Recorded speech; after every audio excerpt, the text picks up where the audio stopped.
Hi y'all, Tracy with Trials of a Long-Haired Girl here. I was so proud last week having that almost 3-pound loss. And then I ran into some cookies this week. They were delivered to my boss. They were I don't know how far around like the United States this goes, so I apologize if this is something local and perhaps I should have looked it up before I mentioned it, but there is an establishment in the area that I live in called Tiff's Treats, and they deliver warm cookies. So I had a chocolate chip cookie while it was still warm. And then the cookies sat there and nobody took them home. So the next day, I had another cookie. And still, nobody took them home. So the next day, I had another cookie. Unlike another person in my office who I understand was eating about 3 cookies a day before I was finally told to take the cookies home and give them to my family. So my husband was kind enough to take them to work with him. So, but you know, last week I was so proud of this. It was an all-time low. Between not moving, big thank you to my chiropractor for getting me in this week. If you regularly visit a chiropractor and then you don't go, y'all, listen to your bodies. I should have listened to mine sooner, but I didn't. I was trying to bury my head in the sand, and it shot me in the foot. Legitimately, I was having some severe muscle spasms in my back Sunday and Monday, and I got in to see him on Tuesday. The muscle spasms unfortunately did not ease because it had been too long since I had been to see him, so my muscles and my back had been accustomed to being out of place and then back in place. So yeah, it's not been my best walking week, it's not been my best food week. So I had a 2-pound gain. Would that be my preference? No, it really would not. But, you know, it is what it is. My food was not 100% this week. I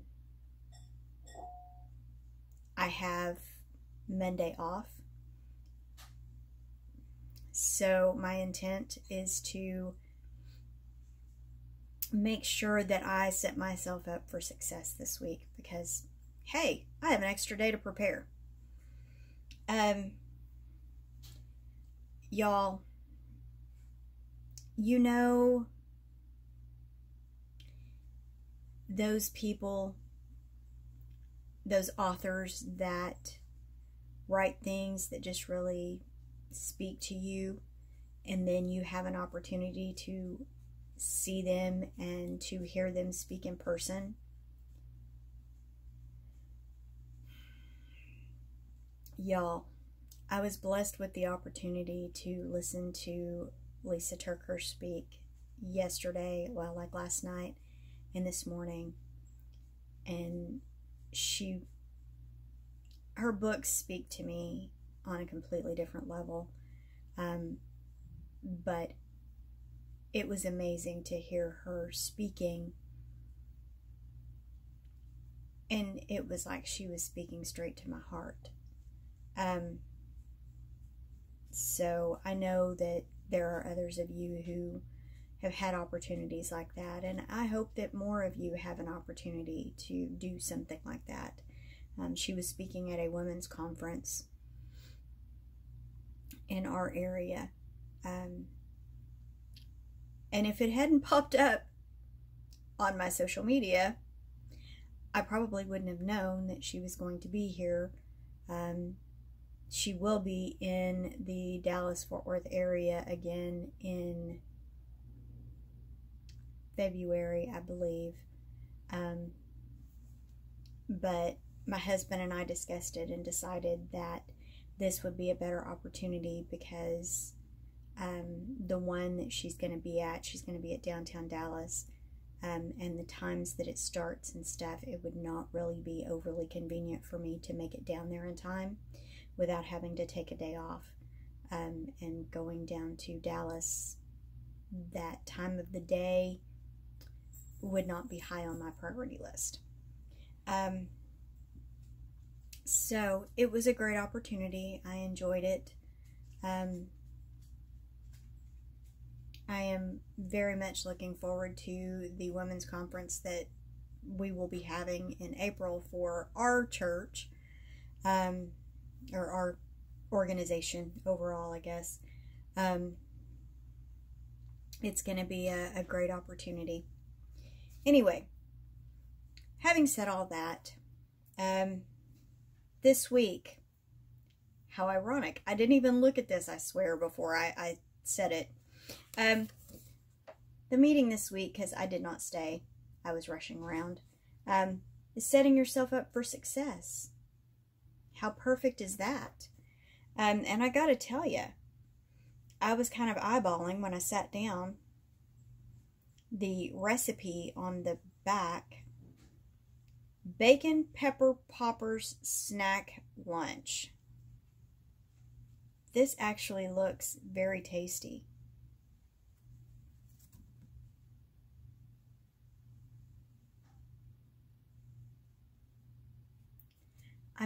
I'm amazed. So yeah, but some of the ways it suggests setting yourself up for success is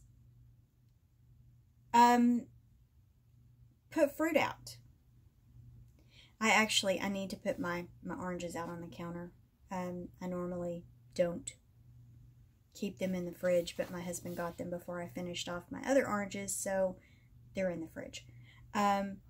Bring snacks. Fill your purse or your office drawers or fridge with pre-portioned nibbles to reduce decision-making later.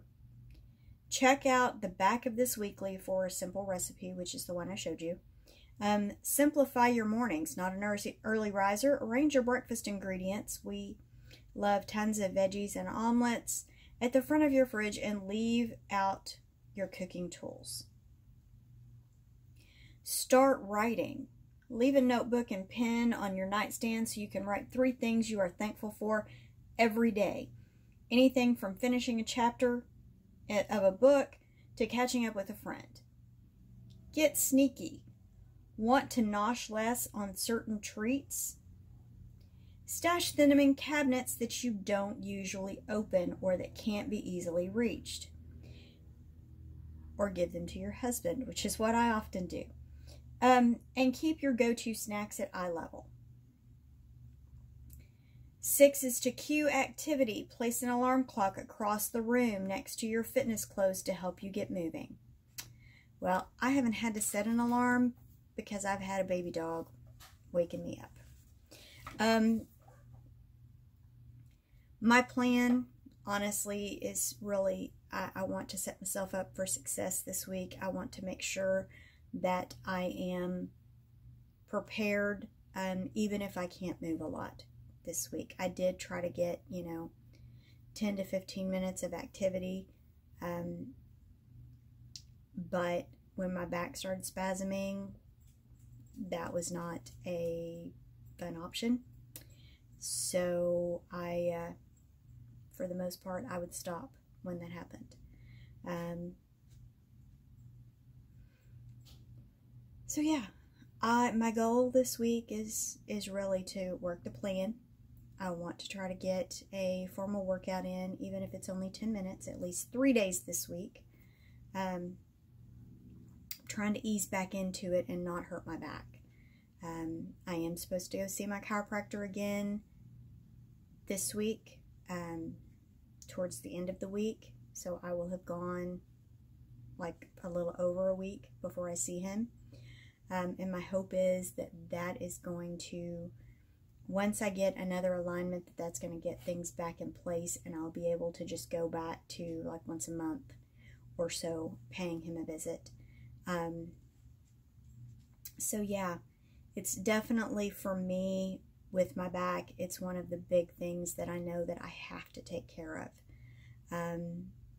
I think probably in February I'm going to try to make sure that I set up an appointment with my general practitioner so I can get blood work and stuff done again.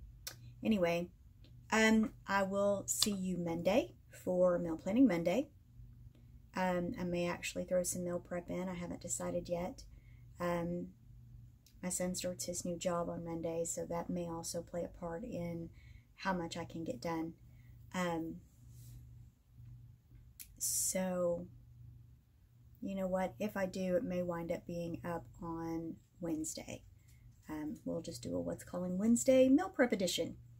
Yeah. So, anyway, I hope everybody has a wonderful week. Have a wonderful weekend, the rest of your weekend, whenever you're watching this. I assume you'll still have some weekend time left. And I look forward to seeing you again on Monday. Y'all have a great weekend.